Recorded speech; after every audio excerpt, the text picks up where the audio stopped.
Welcome to Classic Audiobooks Library. Timeless tales of mystery, romance, and adventure. Please subscribe. And now, let's begin. Author's note.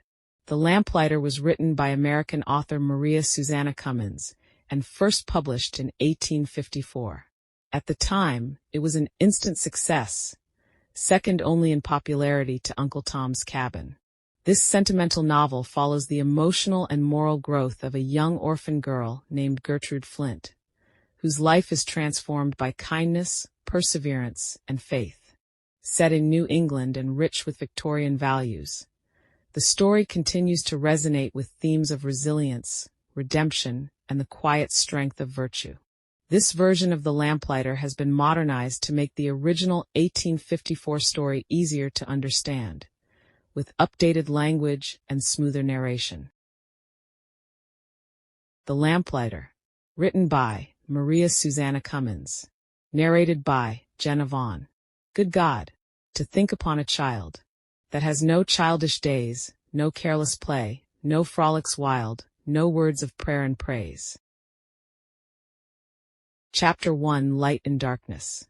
It was getting dark in the city. Out in the open country, it would still be light for another half hour or more. But in the streets, it was already dusk. On the wooden doorstep of a low-roofed, dark, and unhealthy-looking house sat a little girl, staring earnestly up the street. The door behind her opened directly onto the sidewalk. She was very small and thin, with a pinched, pale face and a strange, unnatural expression, half sad, half defiant. Her hair, a faded brown color, hung in loose, neglected curls around her face and neck. Her clothing was ragged and dirty. One foot was bare. The other had on an old, worn-out shoe, with the toes peeking out from a hole in the front. Her eyes were large and dark, and though she was clearly only about 8 or 9 years old, there was a deep seriousness in her gaze that didn't belong to childhood. She had no toys, no friends, and no smile. Her name was Gertie. People passed by, some in a hurry, some slowly, but none paid her much attention. Occasionally, someone would glance at her, perhaps feeling a twinge of pity, but no one stopped to speak to her. As the twilight deepened and the street lamps began to flicker into light, Gertie remained on the step, still watching. At last, a figure appeared that made her stir. A tall man, carrying a long pole with a flame at the end, was moving from one lamp to another, lighting each one in turn. She got up quickly, brushing her hand across her eyes, and ran toward him. "Mr. Truman," she called. The lamplighter paused, turned toward her, and smiled kindly. "Well, Gertie, out again tonight, are you?" "Yes, sir," she replied softly. "I wanted to see you." "Why, child?" "I don't know, sir. I just like to watch you light the lamps." He nodded, then motioned her to walk along beside him. She trotted at his side, looking up with admiration as he went about his task. Mr. Truman was a quiet man, with gentle manners and a heart that hadn't grown hard with time. He had noticed Gertie many times before and felt sorry for the lonely little girl. When he finished lighting the last lamp in that row, he paused again. "Where do you live, child?" "Right there, sir," she said, pointing to the dark little house. "And who lives with you?" "My aunt," she answered. "Is she kind to you?" Gertie hesitated, her eyes dropped to the ground. "She gives me food," she said at last. That answer was enough. Mr. Truman nodded thoughtfully and looked down the street. The night was fully upon them now, and the lamps cast long shadows on the pavement. "Good night, Gertie," he said gently. "Good night, sir," she replied. She turned and walked slowly back to the house, her head low, her bare foot dragging a little on the cold stone. The door creaked as she pushed it open, and she disappeared into the darkness. Chapter 2: Gertie's Aunt. Inside the house, everything was as dismal as it looked from the outside. The room was dimly lit by the fading light that crept in through the dirty window.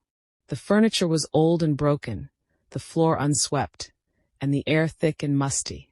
In the middle of the room sat a coarse-looking woman with a sour face and harsh eyes.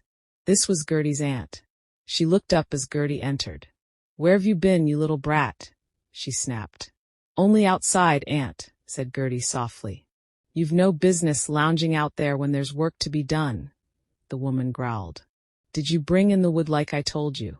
"No, ma'am," Gertie admitted. "I forgot." Her aunt's voice rose sharply.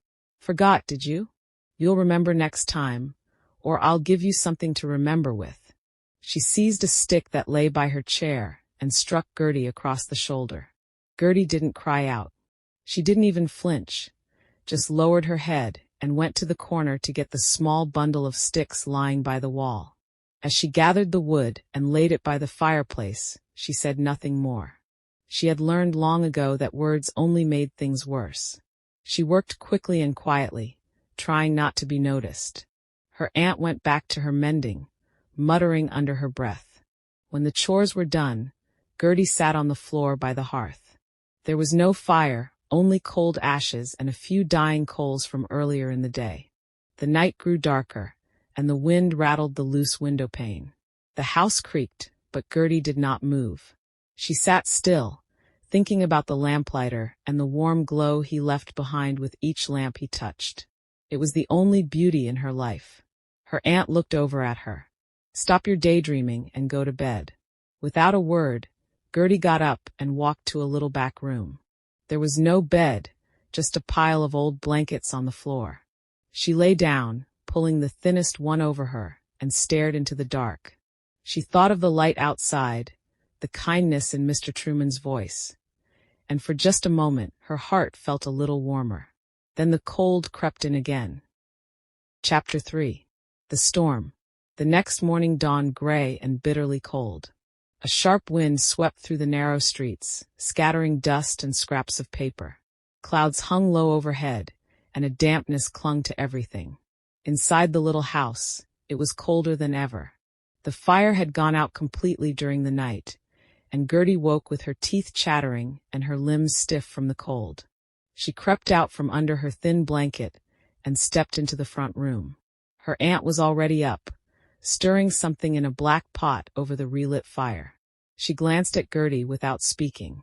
After a few minutes, she handed the child a wooden bowl filled with a thin, lukewarm broth. Gertie took it quietly and sat on the floor to eat. There was no table, and no one offered her a seat.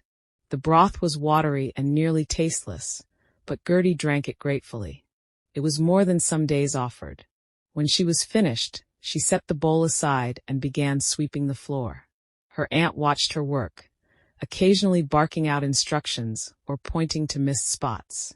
As the wind howled outside, Gertie kept her head down and worked steadily, doing her best to avoid another scolding. By midday, the storm outside had worsened. Rain lashed against the windows, and the street was nearly empty. The usual noise of wagons and voices was gone, muffled by the wind and rain.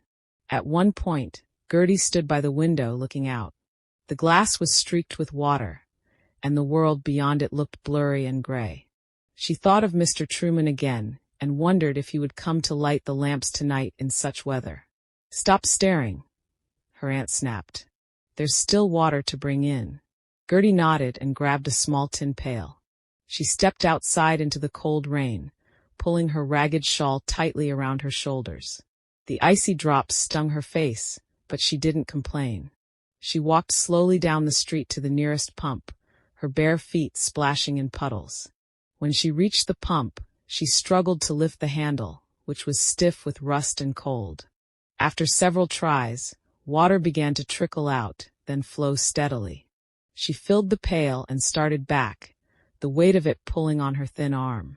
By the time she returned to the house, she was soaked through, shivering and exhausted. "Put it by the fire," her aunt grunted. "And take off those wet things before you track mud everywhere." Gertie obeyed without a word, changed into the driest rags she had, and curled near the hearth, trying to get warm. The rain pounded the roof, and the wind found every crack in the old wooden walls. That night, she didn't see Mr. Truman.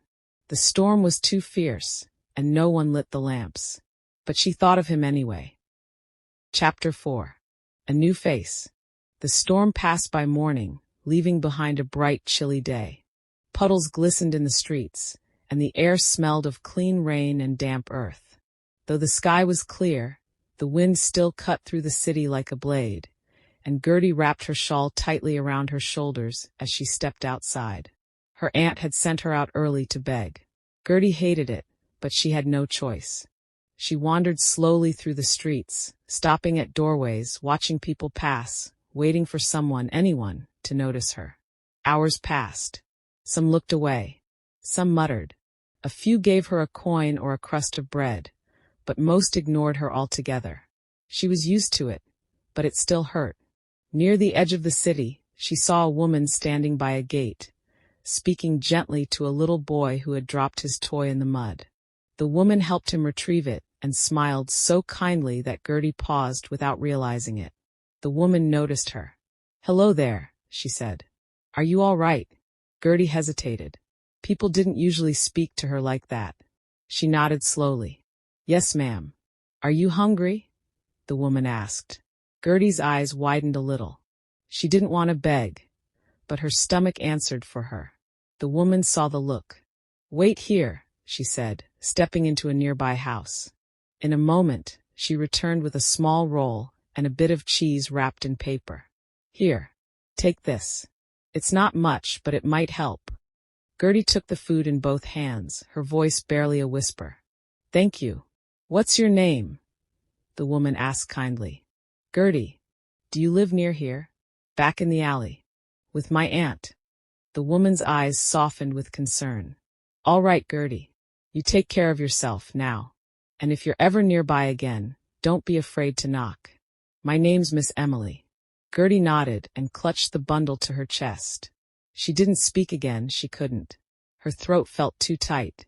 She turned and walked away, but she kept looking back, once then again, until Miss Emily was gone from sight. Back at the house, her aunt didn't ask where she got the food. She just took most of it and left Gertie with a corner of bread. But Gertie didn't care. Someone had spoken to her with kindness. Someone had seen her. And that little bit of warmth stayed with her the rest of the day. Chapter 5. The Lamp and the Lesson.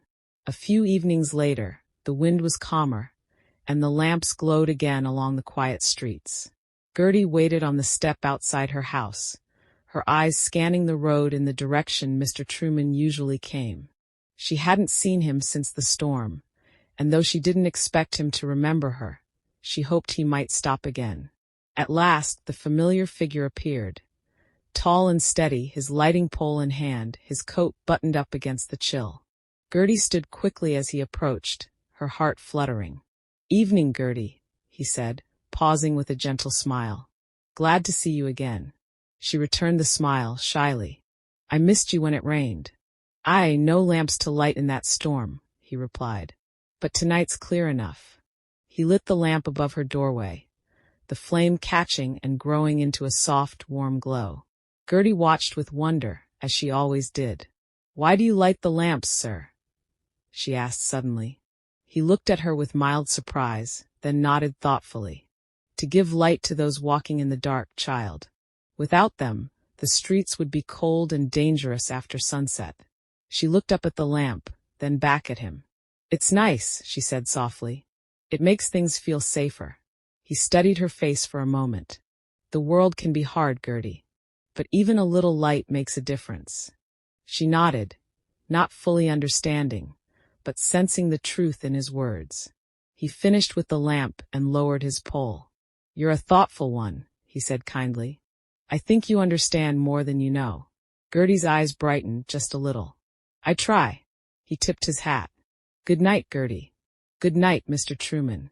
As he moved on down the street, lighting lamps one by one, Gertie stayed on the step, watching until his figure faded into the distance. That night, she thought about what he said. Even a little light makes a difference. She didn't know exactly how, but the words stayed with her, like a lesson she hadn't yet learned, but knew she needed to. Chapter 6. A Secret Kindness. A few days passed, each one much like the last, cold mornings, hard chores, and long silences. Gertie grew used to the quiet, to going unnoticed. But something had begun to change inside her. Mr. Truman's words and Miss Emily's smile had planted something she couldn't name, something that made her heart ache in a different way. One morning, as she passed by the same house where she had met Miss Emily, she paused. The shutters were open, and she could hear soft humming from inside. She wanted to knock to see her again, but her feet wouldn't move. She was turning away when the door opened. "Gertie," Miss Emily's voice called. Gertie turned quickly, surprised and a little nervous. "Yes, ma'am. I thought that was you. Would you like to come in and warm up a little?" Gertie hesitated. She had never been invited into a home before. At least, not one filled with warmth and music. But she nodded. The room inside was small but bright, with sunlight pouring through the windows and a little fire crackling in the grate. A table with books sat near the wall, and a cat lay curled on a rug. Miss Emily smiled. "Sit anywhere you like. I was just making some tea." Gertie sat quietly in a small wooden chair, unsure of what to do with her hands. She looked around the room, amazed by how clean and calm it felt. She had never seen a place so peaceful. Miss Emily returned with a cup of warm milk and a small biscuit. "I didn't forget what you told me the other day. About your aunt." Gertie looked down. "She doesn't like me to talk to people." "I understand," Miss Emily said gently. "But I want you to know, if you ever need help, or just someone to talk to, you can come here.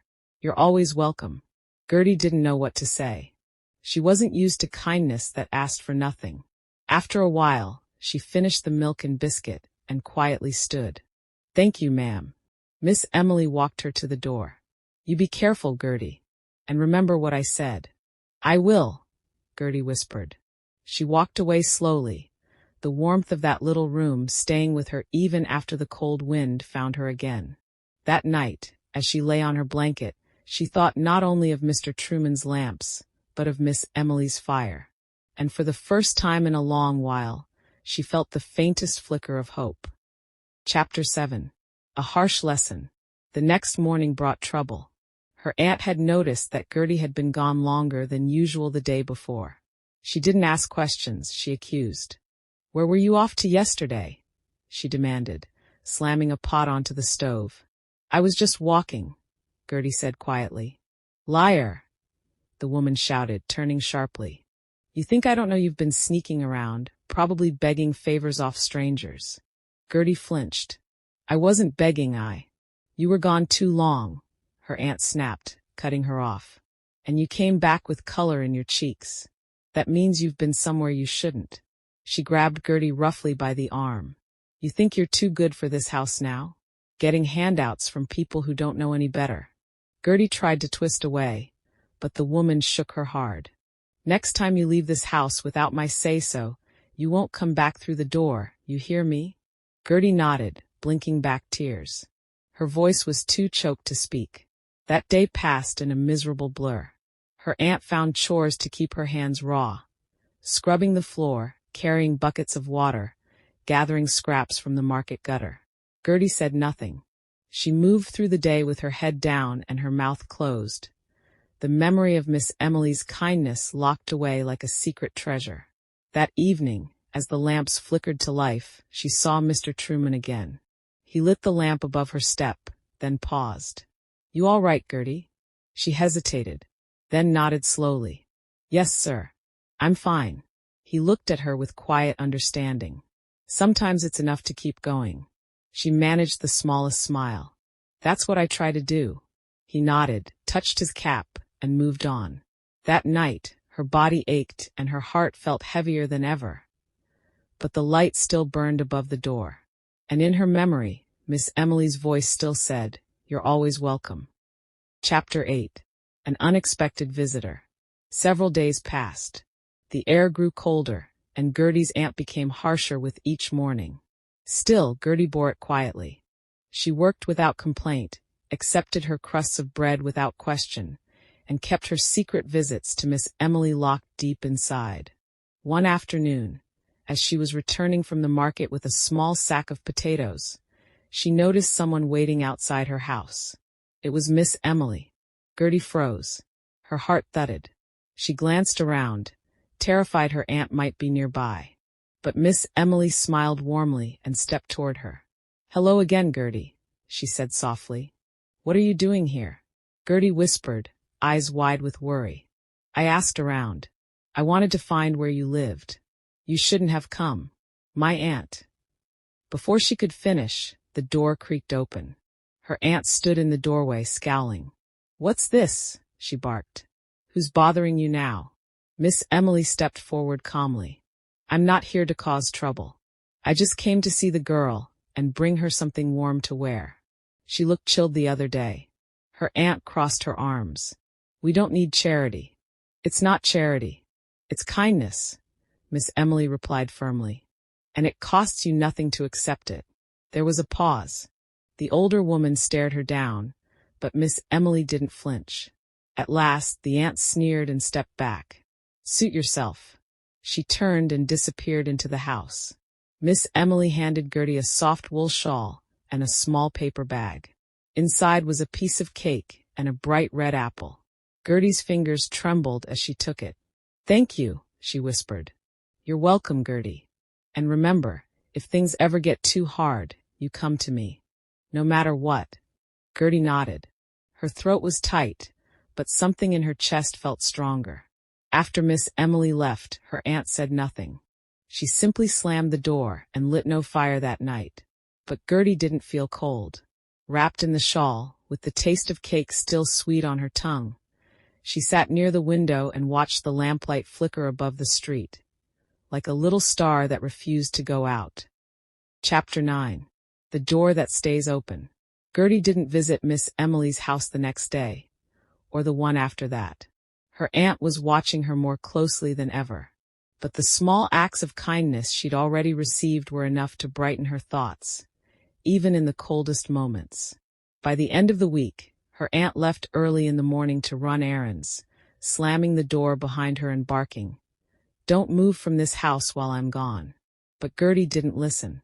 As soon as her footsteps faded down the alley, Gertie wrapped the wool shawl tighter around her shoulders and slipped quietly out the door. She hurried down the street, heart pounding with both fear and hope, and stopped in front of Miss Emily's house. She hesitated at the gate, unsure if she should knock. What if she wasn't home? What if she didn't want visitors? Before she could turn to leave, the door opened. "Gertie." Miss Emily smiled so brightly that Gertie felt like the sun had come out just for her. "I was hoping I'd see you again," she said. "Come in, child. Come in." Inside, the room was warm and cheerful. There was a fire in the hearth, and a pot of soup simmering on the stove. The cat stretched lazily on the rug and blinked at her with sleepy eyes. Miss Emily poured her a small bowl of soup and set it in front of her with a slice of fresh bread. "Eat and tell me how you've been." Gertie told her about the days since they last spoke, about the market, the lamps, the cold mornings, and her aunt's anger. Miss Emily listened without interrupting. When she finished, Miss Emily knelt beside her. "You are a brave little soul, Gertie. But you shouldn't have to be so brave, all on your own." Gertie didn't speak. She just stared at the fire, letting those words settle in. "You always have a place here," Miss Emily said, "even if you need nothing more than to sit in the quiet and rest." That afternoon passed gently. No shouting, no harsh chores, no cold silences, just warmth, food, and quiet understanding. When the sun began to set, Gertie stood. "I should go. Before my aunt gets back." Miss Emily nodded. "I understand. But don't forget, my door is always open to you." As Gertie stepped back into the fading light, she glanced up at the street lamp nearby, already beginning to glow. It felt like the world had two lights now. The one Mr. Truman lit above the street, and the one Miss Emily had lit inside her heart. Chapter 10. A Dangerous Secret. The following days brought a sharp drop in temperature. Frost clung to the windows each morning, and the streets turned slick with ice.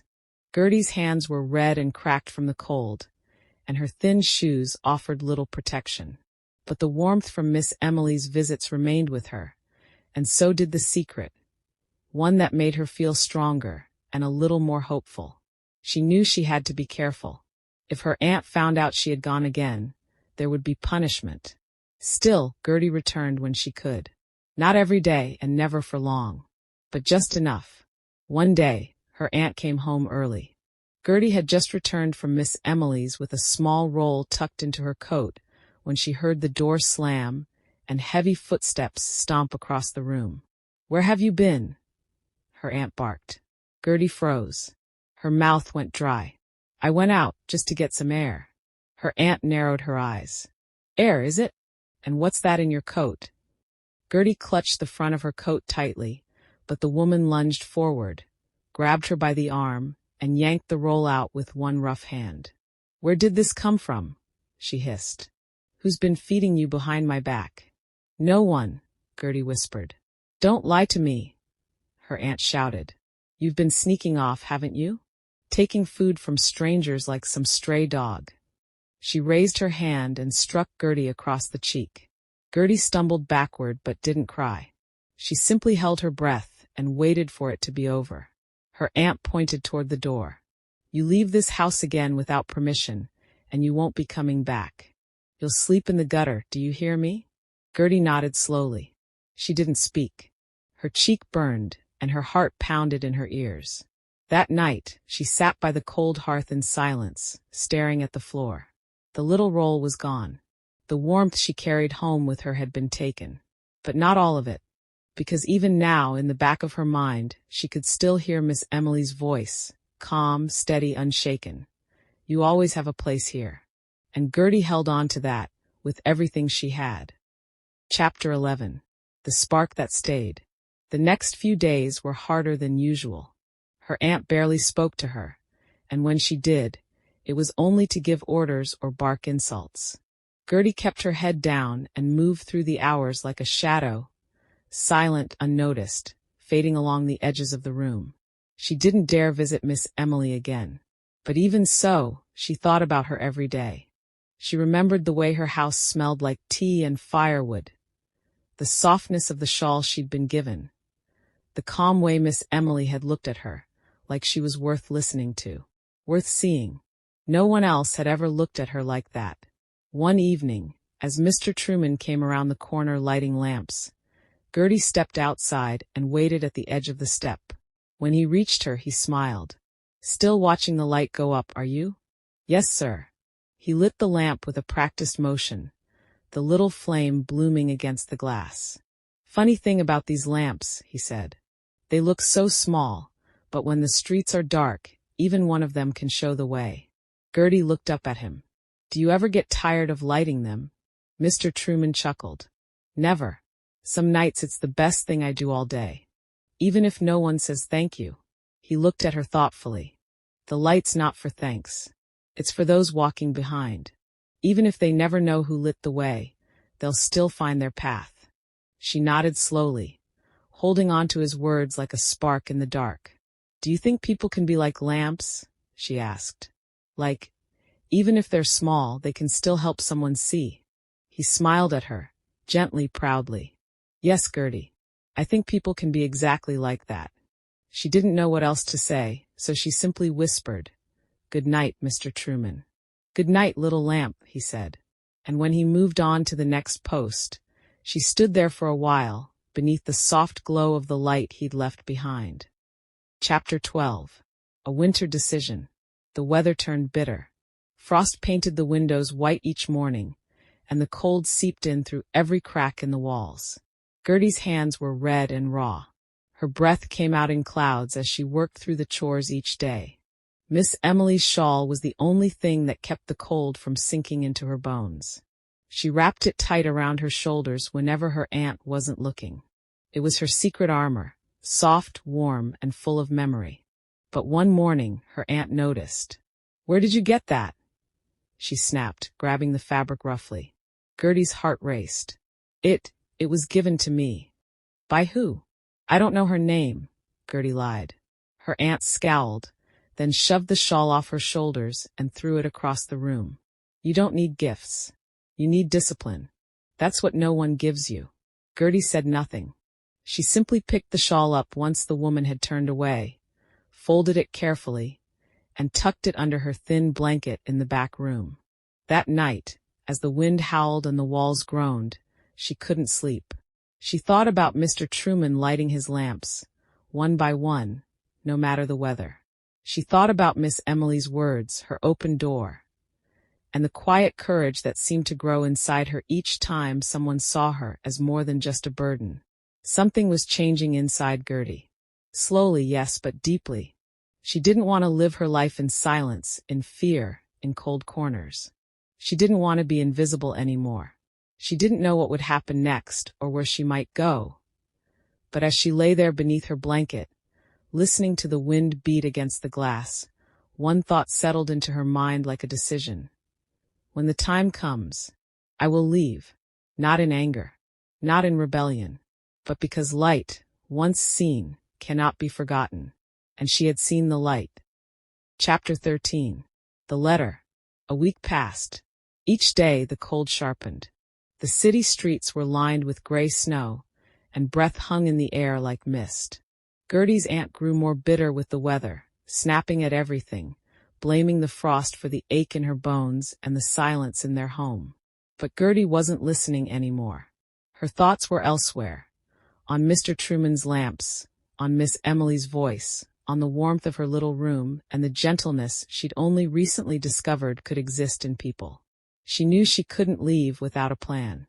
She had no money, no name to offer, and no family except the one who treated her like a burden. But she had something else.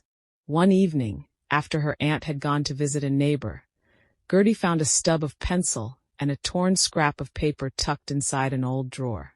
She sat by the window, her fingers trembling with cold, and began to write. It wasn't long, just a few crooked lines. Miss Emily, I don't know what to do, but I want to be somewhere kind, somewhere that feels like light. If I come, would you let me stay? Gertie. She folded the note, slipped it under her shawl, and waited. The next morning, on the way to the market, she passed Miss Emily's gate.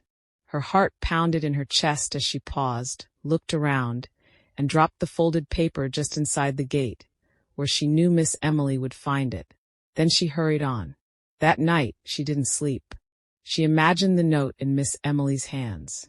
Wondered if it was too much to ask. Wondered if she had dared too much. But somewhere deep inside, she felt something new, not hope exactly, but courage. Even if the answer was no, she had asked. She had spoken. And that, she thought, was the beginning of something. Chapter 14. The answer. The next morning, Gertie woke early. She hadn't really slept, just drifted in and out of shallow dreams. Her aunt's snores echoed through the thin walls, but Gertie lay still, her hands clutched around the shawl beneath her blanket. She didn't know if Miss Emily had read the note. She didn't know if there would be a reply. But she hoped. As soon as the sun was up, her aunt sent her to the market for scraps. Gertie wrapped her shawl tightly around her and slipped out into the icy air. She moved quickly, more from nerves than cold, and turned down the street toward Miss Emily's gate. It was there, a small envelope, resting just where she had left the note. Her breath caught. She glanced over her shoulder, then scooped it up with trembling fingers and tucked it into her shawl before anyone could see. She forced herself to finish her errands first, heart pounding, legs barely steady. Back in the shadow of her house, she slipped into the back room and unfolded the envelope. Inside was a neatly folded page, and at the top in Miss Emily's warm, flowing handwriting were the words, "My dear Gertie, yes. Yes, you may come. You are already welcome here, and always have been. I will make room for you. I don't know how everything will unfold, but I promise you will have warmth, safety, and kindness. That's enough to begin with. Come when you can. My door is open. Miss Emily." Gertie read the letter once, then again, and again. She didn't cry, but her eyes filled with something soft and bright. Not sadness, not fear, relief. She folded the note and held it against her chest, the paper warming from the heat of her hands. For the first time, her small corner of the world didn't feel so closed off. There was now another corner, just a few streets away, where she belonged. She tucked the letter carefully beneath her blanket and stepped out into the cold again, her face tilted up toward the gray sky. The lamps weren't lit yet, but in her heart, the light had already come on. Chapter 15. The Quiet Plan. That evening, Gertie barely spoke. Her aunt didn't seem to notice, too busy grumbling over her aching joints and the chill that crept in under the door. Gertie moved through the house silently, doing her chores without a word, keeping her eyes low and her steps soft. But inside, her thoughts raced. Miss Emily's letter was tucked safely beneath her blanket, folded neatly, read so many times already she could nearly recite it. The words were her light now, guiding her, steadying her, warming her even through the cold floorboards and harsh looks. She knew she couldn't leave right away. If she slipped out without care, her aunt would come looking, would cause trouble, might even force her back, and that could ruin everything. So she waited and watched. For 2 days, she studied her aunt's habits. When she left the house, when she returned, what she did before bed, what time she woke. Gertie took note of everything, not with a thief's eyes, but with quiet resolve. She would not run away. She would walk toward something better. The plan formed slowly. She would leave just after sunrise, on a morning when her aunt went out early for errands. She would take nothing but her shawl and Miss Emily's letter. No food, no bundle. Nothing to give her away. Just enough to walk away unseen. On the third night, her aunt muttered something about visiting the butcher early the next day. Gertie didn't respond, but her heart whispered, tomorrow. That night, she didn't sleep much. She lay still beneath her blanket, the shawl wrapped tightly around her, her thoughts as sharp as the frost on the window. When the darkness lifted and the city stirred, she heard the familiar sound of her aunt's heavy boots, the door creaking open, then slamming shut. Gertie sat up. This was it. Chapter 16. Stepping into morning. Gertie stood in the cold room, heart pounding. The door had closed behind her aunt only moments ago, and already the silence felt different. Sharper, waiting. She moved quickly, but not in panic. Every step was quiet, careful, practiced. She wrapped the shawl around her shoulders, slipped the folded letter into its inner fold, and paused at the doorway. Her eyes lingered on the room. It held no warmth, no softness, no love, only the weight of years spent unseen. She opened the door and stepped out. The morning air was sharp and biting, but she didn't shiver. She closed the door behind her with a gentleness that surprised her. She wasn't angry. She didn't feel revenge or fear. She felt ready. The streets were still quiet. Only a few vendors were setting up their carts, and the lamps had just gone out, leaving the city gray with the early light. She kept her head down, her steps steady, her hands pressed to the folds of her shawl. She didn't run. She didn't need to. When she reached Miss Emily's gate, she stopped. Not from doubt, but because it was such a new thing to arrive somewhere she was wanted. She raised her hand and knocked.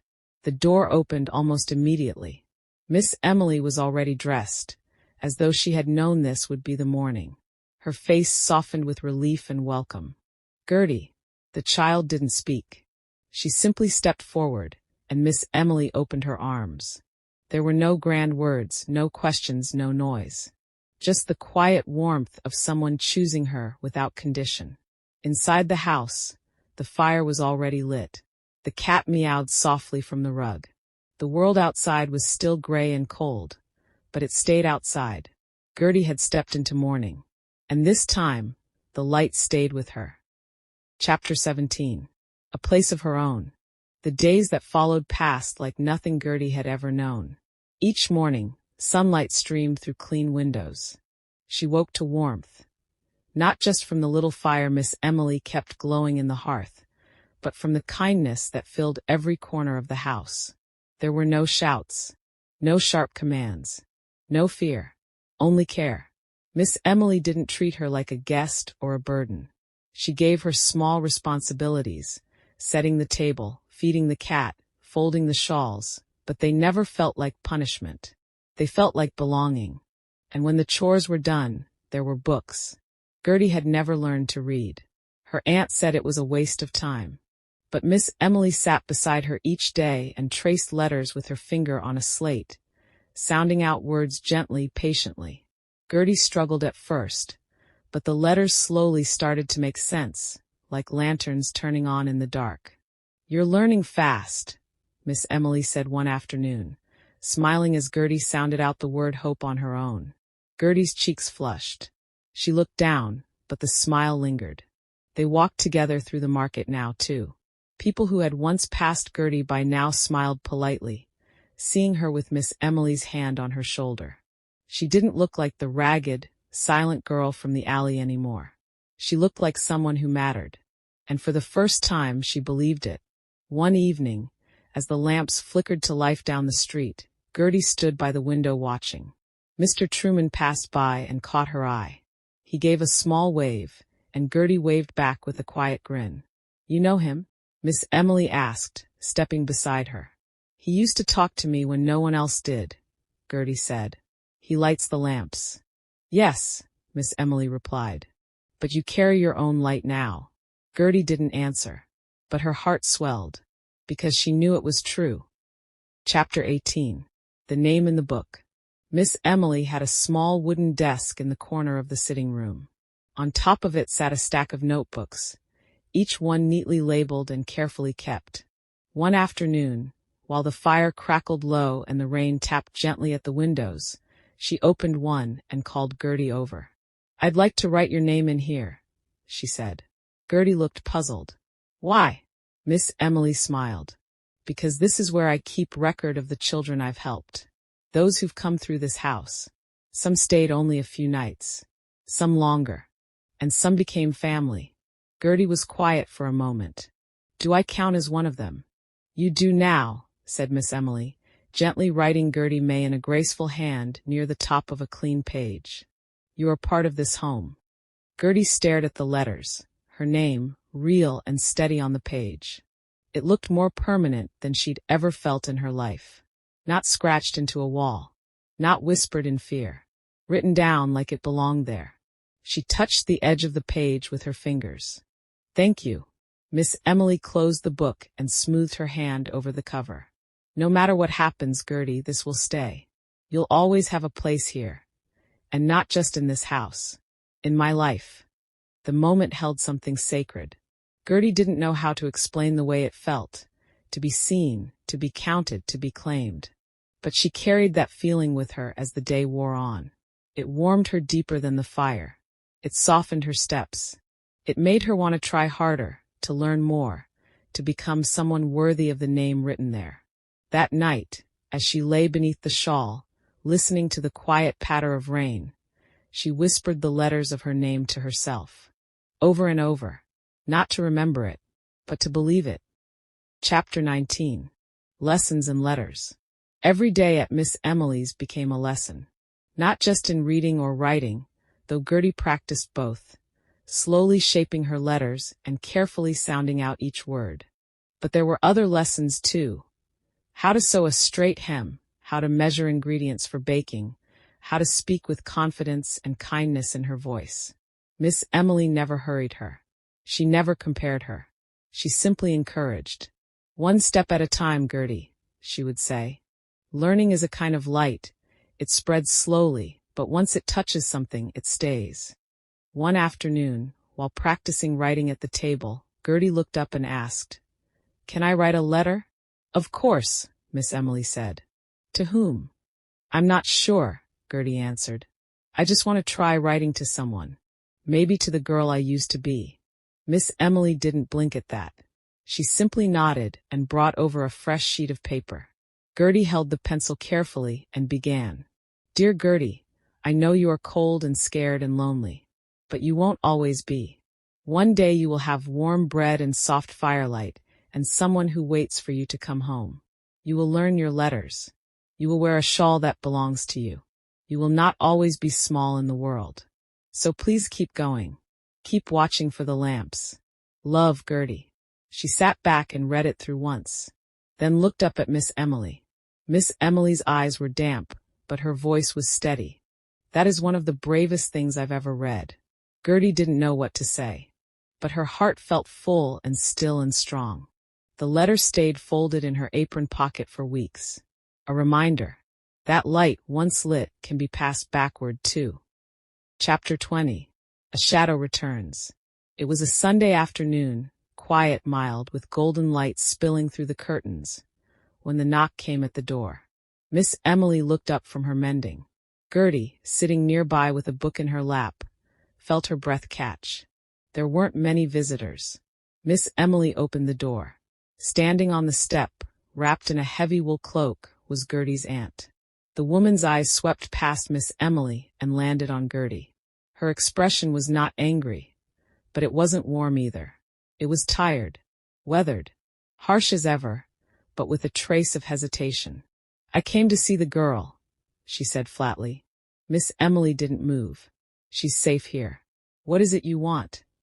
Gertie stood slowly, the book sliding off her lap and onto the rug. Her hands trembled. "I just came to make sure she ain't dead in a ditch," her aunt muttered. "Folks said she was here. I figured it out." Miss Emily's voice was calm. "She's not only safe, she's thriving. She reads. She helps. She laughs." The woman scoffed. "Does she?" Thought she'd run back by now, once she got hungry. Gertie stepped forward, her voice steady but small. "I'm not coming back." Her aunt looked at her, really looked, then gave a short nod. "Fine by me." There was silence. Then the woman shifted her weight, glanced at Miss Emily and said, "She's yours now then. If you want her. I'm done." And just like that, she turned and walked away. Miss Emily stood still for a moment, then quietly shut the door. Gertie didn't cry. She didn't speak. She stood there, staring at the door as if waiting to feel something. Miss Emily crossed the room and wrapped her arms around her. "You've already been mine, Gertie. But now it's yours too. Your choice. Your place. Your life." Gertie nodded slowly. It was over. And just beginning. Chapter 21. The First Invitation. News of Gertie's change in fortune began to travel. Not loudly. Not like gossip. But quietly. From one kind neighbor to another, from market stall to church pew. People who had once passed her by without a second glance now smiled when they saw her walking beside Miss Emily. The shawl that had once marked her as a girl in need now framed her like someone valued. One morning, after helping Miss Emily dust the shelves and arrange flowers in the window, a letter arrived. Miss Emily opened it at the table and handed it to Gertie. "It's for you." Gertie stared at the name on the envelope. Miss Gertie May. Her name, written neatly in ink. She opened it carefully. Inside was a note from the pastor's wife, inviting her to attend the children's reading circle at the church that Thursday. It was warm, kindly written, and addressed only to her. Gertie's hands trembled a little as she passed the note back to Miss Emily. "They want me there." Miss Emily nodded. "They want you. Not as a favor. Because you belong." Gertie didn't answer, but her heart was racing. She had never been invited to anything before.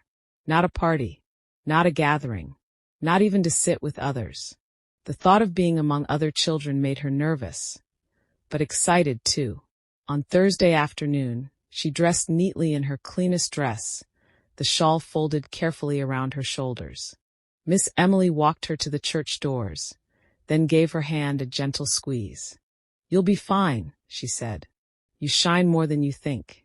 Gertie stepped into the little room where the other girls sat in a circle, reading aloud from worn books. A few looked up. One smiled. Another moved aside to make room. Gertie sat down, heart fluttering, but not afraid. When it was her turn, she read slowly, carefully, but clearly. No one laughed. No one corrected her. And when she finished her paragraph, the pastor's wife smiled and said, "Well done, Miss Gertie." The name sounded like music. And for the first time, Gertie saw not just where she came from, but where she might go. Chapter 22. The Visitor with a Map. Several weeks passed, each one gentler than the last. Gertie grew more confident with her reading, steadier with her writing, and even began helping Miss Emily teach the smaller children who visited for afternoon lessons. The house was no longer just a shelter. It was becoming a place of purpose. Then one day, a new visitor came to the door. He was an older man, dressed plainly but neatly, with kind eyes and a rolled parchment under one arm. He introduced himself as Mr. Lyman, a friend of Miss Emily's from years past. "She wrote to me about you," he said, smiling at Gertie. "She says you're a bright light in her home." Gertie blushed and looked down at her shoes. Miss Emily welcomed him in and set out tea, then motioned for Gertie to join them at the table. Mr. Lyman unrolled the parchment. It was a map, simple and worn, but marked with careful notes in tidy handwriting. "This," he explained, "is something I use when helping older children find apprenticeships, good work, honest work with kind people. Miss Emily said you might want more than a roof and a warm fire one day. Something of your own." Gertie stared at the map. It was filled with places she'd never heard of: tailors, printers, schools, homes for teaching and training. It looked like a world full of doors. "She's still young," Miss Emily said softly, placing a hand on Gertie's shoulder. "But it's never too early to show her what's possible." Mr. Lyman nodded. "You don't have to choose anything now, Gertie. But I wanted you to see there's a path forward, if and when you're ready." That night, after the dishes were washed and the house was quiet, Gertie sat by the fire and whispered, "He said I was a light." "You are," Miss Emily replied, smiling. "And lights don't stay still forever. They move. They grow. They guide others." Gertie thought of the map, of the neat inked names on paper, of all the unfamiliar places. For the first time, she wasn't afraid of the unknown. She was curious. Chapter 23. The first snow. The first snow of the season came during the night. When Gertie opened the shutters the next morning, the whole street was blanketed in white. Rooftops, chimneys, fences, all softened by the hush of snowfall. The sky hung low and pale, and the world seemed quieter than usual, as if holding its breath. Miss Emily stood beside her, smiling. "It always feels like a fresh page," she said. "Like everything gets a chance to begin again." Gertie had never liked winter before. Cold had meant hunger, pain, cracked skin, and harsher voices. But now, wrapped in her shawl, with warmth and light around her, the snow didn't feel like an enemy. It felt clean, gentle, soft. Later that morning, the two of them went out together, Miss Emily carrying a basket, and Gertie bundled in a second scarf she'd been learning to knit herself. They visited an elderly neighbor to bring soup, then helped a shopkeeper brush snow from his stoop. Everyone seemed slower that day, more peaceful. And everywhere they went, people greeted Gertie kindly. She still wasn't used to it, but it no longer startled her. That afternoon, as flakes drifted down again, she sat by the fire with her slate, copying words Mr. Truman had once said to her. "Even a little light makes a difference." She wrote it once, then again, and again, until the words felt like part of her. When the lamps flickered to life outside, Gertie pressed her face gently to the window and watched the soft glow grow brighter through the snow. "Do you remember the first time you saw him light a lamp?" Miss Emily asked. Gertie nodded. "It felt like magic. I didn't know light could come from such a small flame." Miss Emily tucked the scarf around her neck. "Now you do." And outside, in the quiet snow, the lamps kept shining. Chapter 24. A light returned. The snow continued for days, blanketing the city in softness. Inside Miss Emily's house, the fire never went out, and Gertie's lessons continued. She practiced her letters, helped with baking, and read aloud each evening by lamplight. Then one afternoon, as she was finishing her sewing by the front window, a familiar figure appeared on the street. It was Mr. Truman. He hadn't come by in weeks. His lamp routes had shifted during the weather, and Gertie had missed him more than she'd realized. She jumped up and opened the door just as he reached the step. "Well now," he said, smiling beneath his scarf. "I thought I'd lost you to brighter homes." "This is my home now," Gertie said proudly. "I can see that," he replied, his eyes twinkling. "You look taller somehow. Brighter, too." Miss Emily stepped into the doorway behind her. "Please come in, Mr. Truman. Warm yourself a moment." He hesitated, then nodded and followed them inside. He sat near the fire, rubbing his hands together, as Gertie poured him a cup of tea. It was the first time he'd been in the house, and he looked around with quiet appreciation. "She's come far," he said softly, glancing at Gertie. "When I first saw her on that stoop, she looked like a shadow. Now she's a lamp," Miss Emily said. Gertie blushed, smiling down into her teacup. Mr. Truman nodded. "I just wanted to see how the little flame had grown. I knew she would." He finished his tea, stood, and reached for his cap. "I've got lamps to light. But this was the best stop I'll make today." As he stepped back out into the snow, he paused and turned. "Keep shining, Gertie." "I will," she said. And she meant it. Chapter 25. A room of her own. Miss Emily's house was not large, but it was full of care. Every corner felt tended to, every window clean, every cupboard lined with order. Yet until now, Gertie had shared a sleeping space off the main sitting room. Just a little cot behind a curtain, quiet and warm, but not truly hers. That changed in late winter. One morning, Miss Emily stood in the doorway of a narrow back room they rarely used. It had once been a sewing space, full of baskets and boxes, but most of that had been cleared away. She turned to Gertie and said, "I've been thinking it's time you had your own door to close. Your own corner of the world." Gertie stepped into the small room slowly. It had one window with a frosted pane, a little chest of drawers, and a soft rug on the floor. "You made this for me?" Miss Emily nodded. "Every girl deserves a place that's just hers. A place to rest, to grow, to dream." Gertie took a step forward, then another. She ran her hand over the blanket folded at the foot of the bed. It was stitched in soft blues and purples, Miss Emily's work. She sat gently on the edge of the mattress, eyes wide. "I've never had a room before," she whispered. "Well," Miss Emily said, smiling, "now you do." That night, for the first time, Gertie closed a door behind her. Not out of fear, but out of peace. She lit a little candle on the table beside her bed and placed her slate and pencil beside it. The silence was kind. The space was hers. And as she curled beneath the blanket, warm and safe, she whispered into the stillness, "Thank you." Not to anyone in the room. Not even just to Miss Emily. But to the world itself, for giving her a place to begin. Chapter 26. The Visitor with No Name. Spring came early. The snow melted from the rooftops, and small green shoots pushed up through the thawed earth.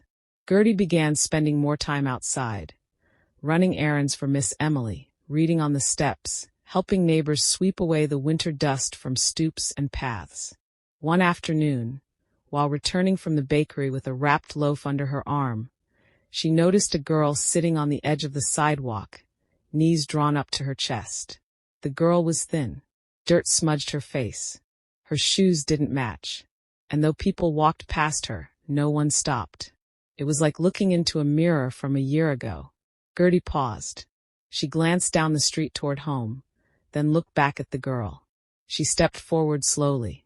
"Hi," she said gently. "Are you all right?" The girl looked up, startled. She didn't answer. "I was just like you once," Gertie said. "Cold. Alone. Watching everyone walk by." Still no reply, but the girl's eyes softened slightly. "Are you hungry?" "Avines nod." Gertie broke the loaf in half and handed over a piece. The girl hesitated, then took it with both hands and began to eat. "What's your name?" Gertie asked. The girl looked down. "Don't know." Gertie sat beside her. "That's all right. You don't have to know yet." After a few quiet moments, Gertie said, "Would you like to come meet someone kind?" The girl blinked. "Will she yell?" Gertie shook her head. "No. She listens." They stood together, and Gertie reached out her hand. The girl took it slowly, hesitantly, but didn't let go. As they walked down the street, side by side, Gertie felt something shift inside her. Not just the memory of pain, but the weight of new purpose. She wasn't just a lamp lit by someone else now. She was passing the flame. Chapter 27. Bread and Belonging. Miss Emily didn't ask many questions when Gertie arrived with the girl. She simply opened the door wider, offered a smile, and said, "Come in, both of you." The little stranger hesitated, eyes darting around the cozy sitting room as though it might vanish if she blinked. But the smell of warm bread and the sound of the fire drew her forward. Miss Emily brought a blanket, wrapped it around the girl's shoulders, and led her to a chair. She said nothing about where she came from or how long she'd been alone. Instead, she simply poured a cup of milk and sliced fresh bread, just as she had done for Gertie not so long ago. The girl ate silently, hungrily, eyes still wary but softening. After a while, Miss Emily turned to Gertie. "Would you help me find some clean clothes for our guest?" Gertie nodded quickly. Upstairs, she found one of her older dresses, the one she had first worn to church circle. It was a little big for the girl, but it would do. As she laid it out, her fingers paused on the fabric. It was strange how something so simple, a cotton sleeve, a wooden button, could carry the memory of transformation. Downstairs, the girl sat quietly by the fire, the warmth seeping into her bones. Later that evening, as the sun slipped behind the rooftops and the street lamps began to glow, Gertie sat beside her and asked gently, "Do you want to stay?" The girl didn't answer right away. Then, in a whisper, she said, "Only if no one makes me go." "You can stay," Miss Emily said from the doorway, her voice steady. "As long as you need." The girl nodded. Just once. And in that moment, though her name was still unknown, she became part of the house, part of the light. That night, as Gertie tucked the blanket around her new companion, she smiled. This time, she wasn't the one being saved. She was the one helping someone else come in from the cold. Chapter 28. New Steps. In the days that followed, the girl began to settle in. She didn't speak much, not yet, but she listened. She followed Gertie around the house, quiet as a shadow, her eyes wide and watchful. Miss Emily gave her space and never pushed. She let her choose when to speak, when to eat, when to sit near the fire or slip away into the corner room now made up with an extra blanket and a little stuffed pillow. Gertie understood her in ways no one else could. She didn't force her to play or talk or smile. She just stayed nearby, steady, warm, like the light of a lamp left burning in a dark hallway. One afternoon, while sorting books in the sitting room, Gertie looked up and saw the girl watching her. "You can come help if you want," she said gently. The girl came forward and sat beside her, picking up a book. She turned the pages carefully, then looked at Gertie. "Can you read this?" "A little," Gertie said. "Miss Emily taught me. She'll teach you too if you want." The girl nodded slowly. She didn't say more, but she didn't leave either. Later that day, Miss Emily smiled as she watched the two of them folding laundry together, not speaking, just working in quiet rhythm. That night, before bed, the girl whispered to Gertie, "I used to sleep in a box, behind a bakery. They threw out the bread." Gertie didn't react. She simply reached out and placed her hand over the girl's. "You're not outside anymore." The girl nodded, eyes fixed on the ceiling. "And I don't have to go back." "Not ever," Gertie said. In the silence that followed, the girl turned on her side and closed her eyes. And in the next room, Miss Emily sat at her desk, writing both of their names into her notebook. Two lights now, where once there had been only one. Chapter 29. The name she chose. Spring deepened. The trees along the streets budded with soft green, and the air carried the scent of new life. Inside Miss Emily's house, routines began to shift. Now there were two girls at the breakfast table, two helping hands in the garden, two young voices repeating letters out loud in the afternoon light. The girl who had once said she had no name now sat beside Gertie with her own slate and pencil, practicing the alphabet slowly, carefully. One evening, after a quiet supper and a shared laugh over a spilled teacup, Miss Emily gently asked, "Would you like to choose a name?" The girl looked up, startled. "Me?" Miss Emily nodded. "You don't have to, but it's something you're allowed. Something that's yours." The girl glanced at Gertie, who gave her a soft, encouraging smile. There was a long pause. Then, in a voice barely louder than a breath, the girl said, "May." Miss Emily smiled. "May." She nodded again. Because that's when I came here. And because it sounds warm. It's perfect, Miss Emily said, standing to write it carefully in her notebook. Gertie reached across the table and squeezed her hand. Hello, May. The girl smiled back.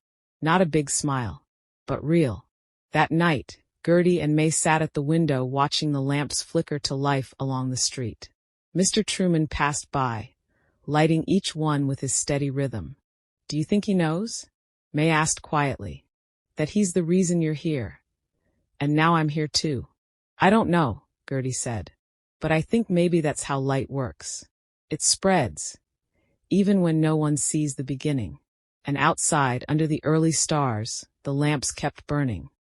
Chapter 30. The Letter from the Past. One gray afternoon, as rain tapped gently on the windows and the girls practiced reading by the fire, Miss Emily opened an envelope that had arrived by post earlier that day.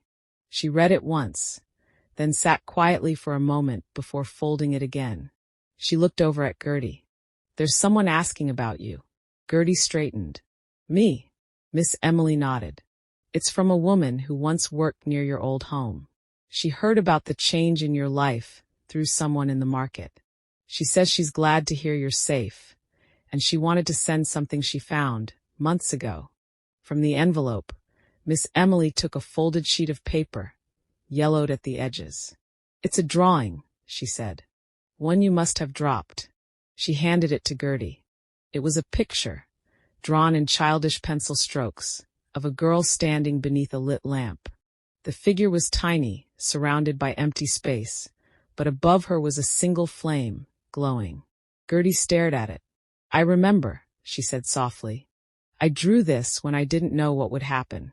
I just wanted to believe there'd be light. You believed before it came, Miss Emily said gently. And now you're living in what you hoped for. Gertie folded the paper carefully and placed it inside her notebook. Can I show May? She asked. Of course.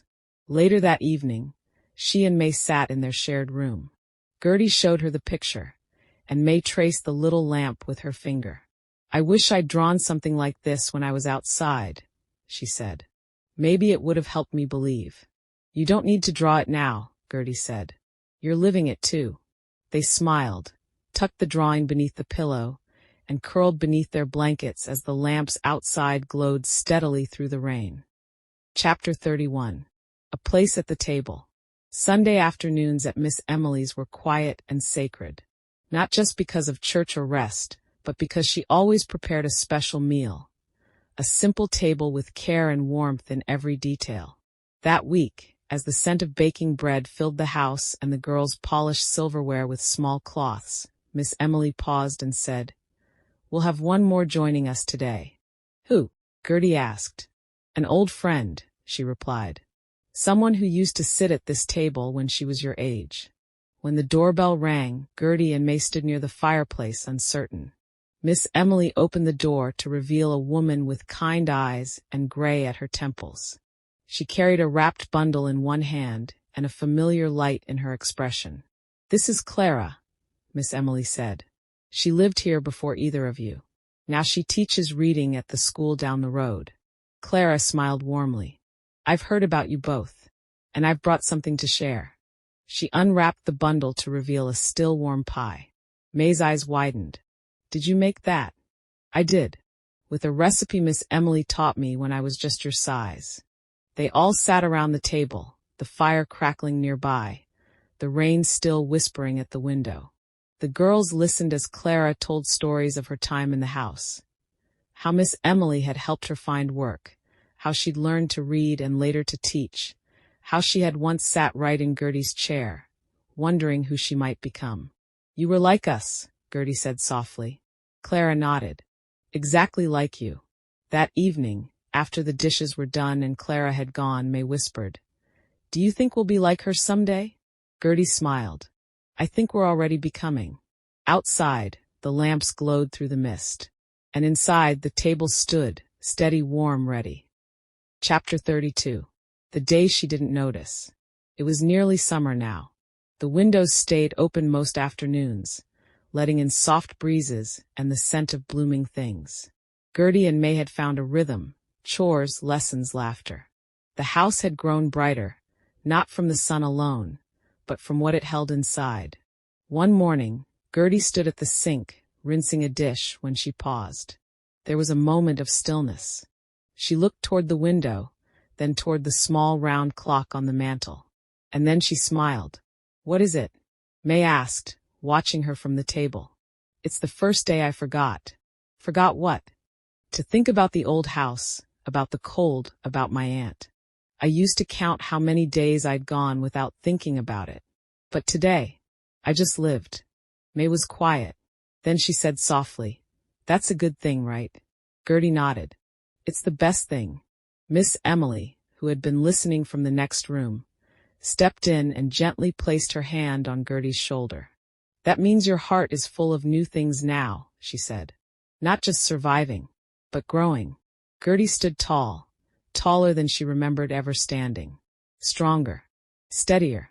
That evening, as the lamps were lit outside and the sky softened into dusk, she sat with May beneath the open window. They read aloud, switching paragraphs, giggling when one of them stumbled, clapping when the other finished a difficult word.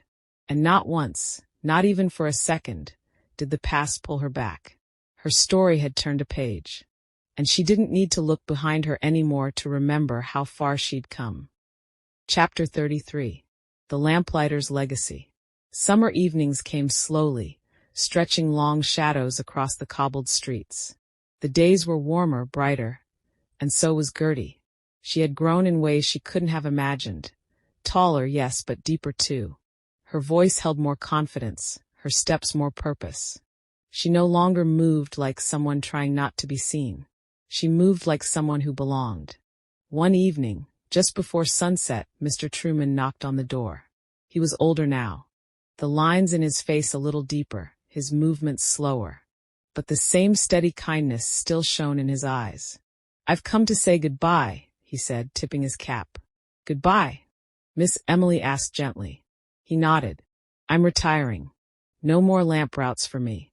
Gertie stepped forward, her eyes wide. "But who will light them?" "A new boy will take over. Strong and eager. He'll do fine." They invited him in, and as he sat by the fire, he looked at Gertie with quiet pride. "I still remember the first night I saw you," he said. "Sitting on that step, smaller than a whisper. And look at you now." Gertie smiled. "You lit the first light for me." Mr. Truman shook his head. "No, child. I just showed you where it was. You're the one who kept it burning." As he left, he handed her something small, a matchstick, tied with a bit of ribbon. "Not to use," he said. "Just to remember." She kept it in a small box by her bed, beside Miss Emily's note, and the drawing she'd made long ago. That night, as dusk fell over the city, the lamps still glowed one by one along the street. But Gertie didn't need them any more to find her way. She had become a light all her own. And now, like Mr. Truman before her, she knew. Her purpose was not only to shine, but to pass the flame. This concludes the end of the story. Thank you for listening to Classic Audiobooks Library.